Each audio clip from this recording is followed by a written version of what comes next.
सद्गुरु श्री ब्रह्म चैतन्य महाराज गोंदवलेकर, इनका प्रवचन 2 अगस्त। अपने भीतर के मैं का स्वरूप आनंदमय है। इच्छित वस्तु मिल जाने पर समाधान होता ही है, ऐसा नहीं है। समाधान इसमें है कि हम उस इच्छा को ही नष्ट कर दें। समाधान तो तभी होगा जब लालसा समाप्त होगी। इसलिए ये देखा जाए कि वासना का अंत किससे होगा।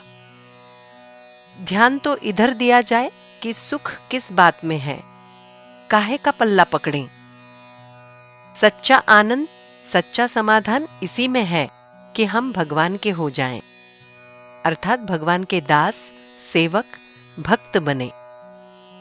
भगवान तेरे सिवाय मेरा दुनिया में कोई नहीं, ये विचार जिस दिन दृढ़ होगा उसी दिन सच्चा संतोष प्राप्त होगा। जितनी विषय की लालसा बढ़ेगी उतनी दुख की मात्रा बढ़ेगी। विषय सुख तो न मांगने पर भी मिलता है, फिर जो परमार्थ में बाधा होने वाला है वो क्यों मांगे। मेरा आधार राम है, मेरे पीछे राम है, ये कहने पर गृहस्थी के विषयों में रहने पर भी डरने का कोई कारण नहीं है। भगवान का आधार दृढ़ रखने पर विषयों का डर नहीं लगता। अनुसंधान में रहने का मतलब ही जागरूक रहना, सचेत रहना। दिवाली का दिन आनंद का दिन होता है, किंतु दिवाली का दिन भी अन्य दिनों की तरह ही होता है। इतना ही नहीं बल्कि पिछले दिन की परिस्थिति, संकट और अड़चनें उस दिन भी बनी रहती है। इसका मतलब ये है कि परिस्थिति में कोई परिवर्तन नहीं होता। दिवाली का दिन विशेष दिन के कारण कोई अलग दिन नहीं होता, किंतु कल हमने जो किया वो हम दिवाली के दिन नहीं करते, यही मुख्य फर्क है। हम ही दिवाली के दिन को आनंद का दिन करते हैं।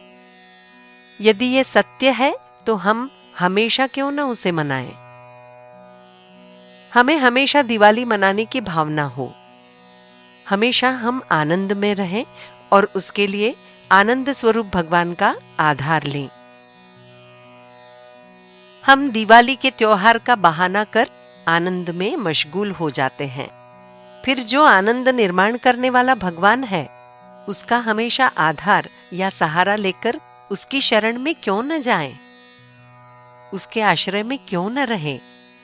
भगवान का आनंद बड़ा प्रबल आनंद है। वो एक बार मिल जाए तो गृहस्थी के लाभ हानि की कोई कीमत ही नहीं रह जाती। भगवान का स्वरूप ही मूल में आनंदमय है, तो ऐसे आनंदमय भगवान के हमारे अंतःकरण में होते हुए भी हम दुख भोगते हैं। तो इसका मतलब ये है कि भगवान के प्रकट होने में हम ही अपने भीतर व्यर्थ ही कोई न कोई बाधा खड़ी किया करते हैं। हमारे भीतर भगवान तो है ही, किंतु साथ साथ हमारा मैं भी है। ये मैं कौन है, ये जानने के लिए हम अपनी इंद्रियों का ऊधम शांत करके अपने भीतर आनंद की खोज करें। तब हमें अनुभव होगा कि इस मैं का स्वरूप भी आनंदमय है। इस तरह परमात्मा को जान लेना ही जीवन का यथार्थ आरंभ है और परमात्मा में विलीन हो जाना ही हमारे जीवन की सार्थकता है। जिसका आनंद टिकता है उसके लिए नित्य दीपावली ही है। जानकी जीवन स्मरण जय जय राम।